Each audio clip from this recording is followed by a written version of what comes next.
Hello and welcome to Living in a Fantasy World podcast, and we are about to preview Gameweek 1.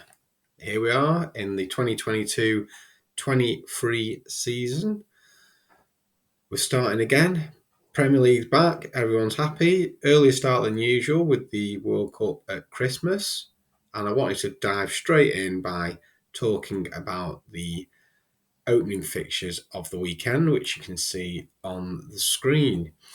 So we've got Friday Night Delight with Crystal Palace versus Arsenal. Fulham at home to Liverpool on Saturday, the 12:30 lunchtime kickoff.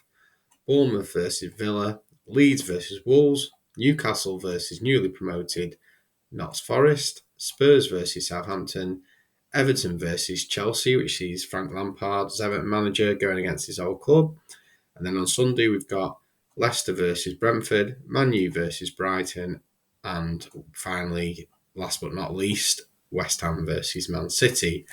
So I'm sure many of you watched the Community Shield last week with Man City and Liverpool. Liverpool triumphing 3-1. Whether it gives us an indication to how the season's going to go, we'll have to wait and see.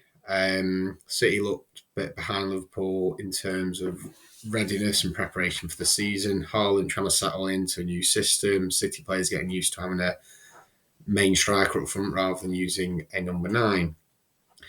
So from a fantasy league perspective then, who have we all gone with for opening fixture 1? Have we focused on these fixtures? Have we focused on the upcoming fixtures ahead? There's been some transfers happening recently. Jesse Lingard to Forest, to I believe 6 million on fantasy.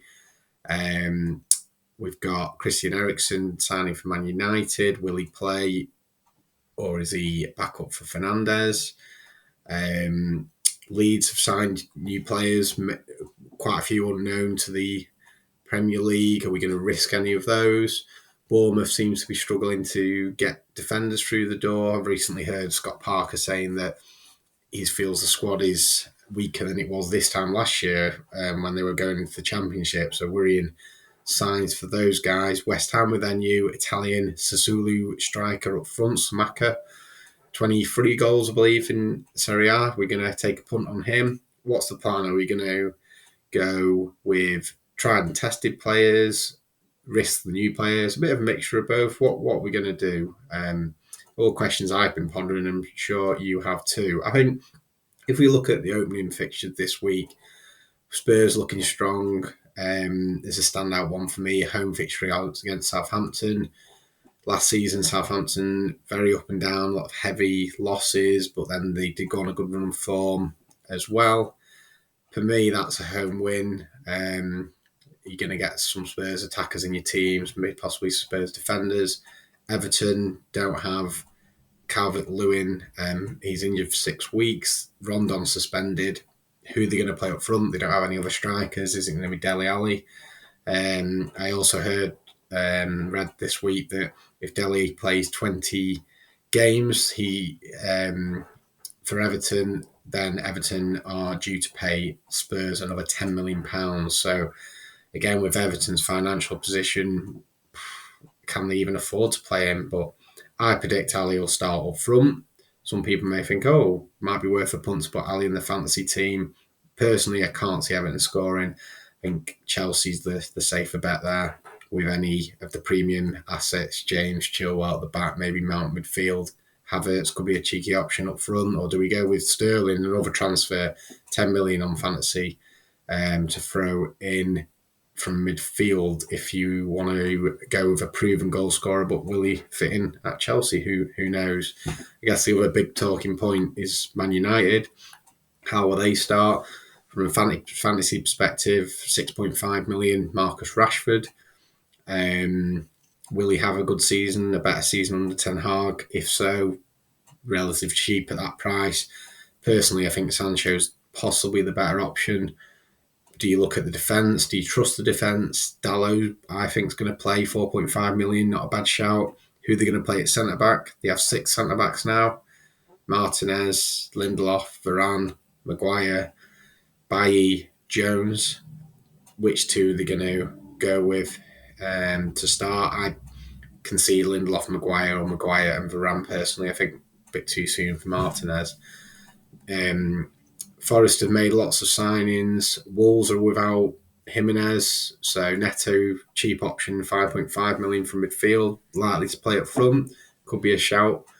I think Villa this week, as like I say, Bournemouth struggling without many defenders, could be someone to take a good punt on. Do you go with tried and tested Matty Cash, for example, or maybe one of the forwards, Danny Ings, why have I forgot his name? Watkins, Ollie Watkins. How can I forget you? My apologies, Ollie.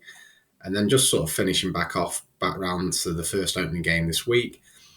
Arsenal, don't forget, everyone's gone heavily on Jesus, 8 million up front. I think there's about 70% of fantasy players gone with Jesus. Had a great pre-season, looks on form, scoring goals. But don't forget, Arsenal started away at Brentford last year and got beat. I think Palace is a tricky tie. Sahar, 7 million midfield. I think, he's always point scoring fantasy the last few years. But personally, do I go with him? I looked at the opening fixtures for Palace and they put me off picking him. If he'd had an easier run at me, he might have made my team without giving too much away there. I guess if we look at the up and coming weeks, sorry, if I just go back on fixtures and then here we go. So I'm more of a fixture planner rather than form. I know obviously look at form as well, but I think a lot of people pick players in their fantasy team if they're doing well, irrelevant of who they've got. But I always think the fixture difficulty rating is a good one for me to use, looking at the fixtures up and coming. Arsenal, I'll give you my standouts. Arsenal got a good run there. 4 out of 5 greens as fantasy depicts them. Palace, I did say it's a tricky tie. I think Leicester at home is winnable. Bournemouth away, winnable. Fulham at home, winnable. Villa at home, winnable. So I think that's a good start for them. So I'd have at least one, if not two, Arsenal players. Villa first 3 games are good for them, but then gets tougher after that. So whether you have a Villa player in, maybe take them out around the game week 4, possibly. Newcastle as well for me. I know Forest have invested, but I think Newcastle are stronger. Under Howe last season, second half last season, they were the form team or one of the form teams. For me, the defence is stronger. Possibly having Newcastle playing first couple of games, then they've got City, Liverpool coming up, so could start with Newcastle playing and then look to take them out game week 3, 20th of August. Spurs, other than Chelsea, first 4 weeks, the 3 games in and around that, good run. I'll be looking at them. United's run on paper doesn't look too bad, but let's not forget Brighton beat them 4-0 back end of last season. I think they drew at home to Brighton at Old Trafford last season as well. The no mugs, Brian, don't be underestimated. I actually predict a 0-0 if I'm being honest for that one. So maybe defenders, but it's up to you what you think. Brentford away without Ericsson. Are Brentford the same side? Second season syndrome. I still think Tony and Mwembo will be scoring up front. Liverpool obviously tricky. As I said, with Southampton hit and miss. And then Leicester, they retain the players. He still could be strong, but Schmeichel's left this week. Rumours about Maddison going to Newcastle potentially. Just read Chelsea have had a 60 million £60 bid for Wesley Fofana, the young centre-back at Leicester, rejected. They want 70. For me, he's a good player. He was injured last season, but is he 60, 70 million worth of good? Chelsea seem to be throwing money around like there's no tomorrow.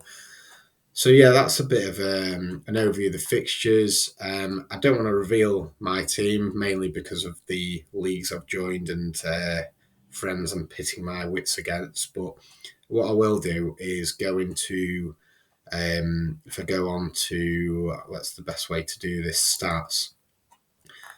I'll look at the top players by what people have selected, just to give you an overview of, I always think with the players most selected, you have to have a few of these in because if they perform well, you're behind the rest. But also, I tend to look at the differentials, the players that fantasy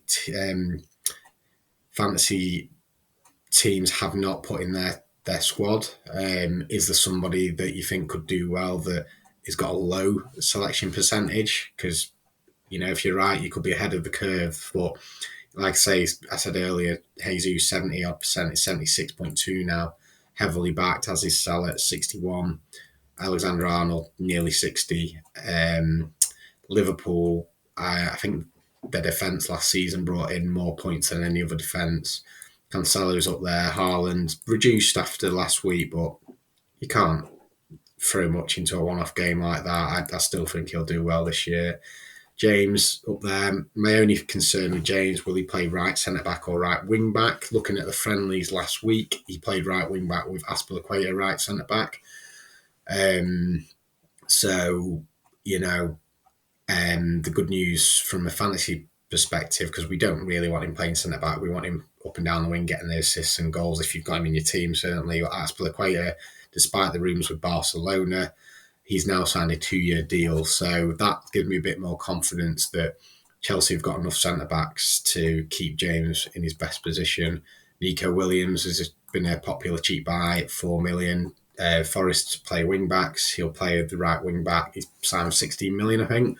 So it's likely he's going to be starting and playing. So a good bench player if you need some funds in your team. Then you've got a couple of the Spurs boys. Perisic started 50-odd%, and then I think what's put people off is he was injured a bit pre-season. I think he played 75 minutes last week. I think he will start for Southampton, against Southampton, sorry. Kane up there. So yeah, Perisic for me still a good pick. But I get the reservations why that percentage got down. They still got Reguilon, who I don't think can lead fantasies if I'm honest. But Sessegnon can play there, who Conte does seem to rate. Pereira, Fulham signed from Man United, 4.5. People think he's going to play again, possibly bench Warmer. The Greenwood one, I don't get as much, if I'm honest. Never really seen him feature for Leeds as a forward. I might be wrong, but for me, if you're going for a cheap striker, you go for Taylor at Forest. Let me just get on to him. I think he is quite relatively highly owned. Yeah, there he is. Sometimes Forest play 2 up front or most of the time, and he has been playing at pre-season. So for me, if you're going for a 4.5 million striker, you go for Taylor over Greenwood. But I'm, happy to be proved wrong. Let's see what Jesse Marsh does. Bamford's going to start unless he's injured up front there for Leeds. So there we go. Exciting new fantasy season. If you search on Facebook for Living in the Fantasy World, you can find me on there. Make sure you subscribe on YouTube. Add any comments, any thoughts, agree, disagree with anything I'm saying. There's also the league code on the Facebook site as well. Be great to have as many people as possible joining the Living in the Fantasy World code. If we get enough people, I'm thinking of doing a prize at the end of the season and getting that sent out to you. But yeah, good luck with the new season. Look to do a video once a week, previewing the next game week and also looking back on what went well and what didn't go so well for us fantasy players the week before. Hope you joined the podcast and have a great opening fantasy weekend.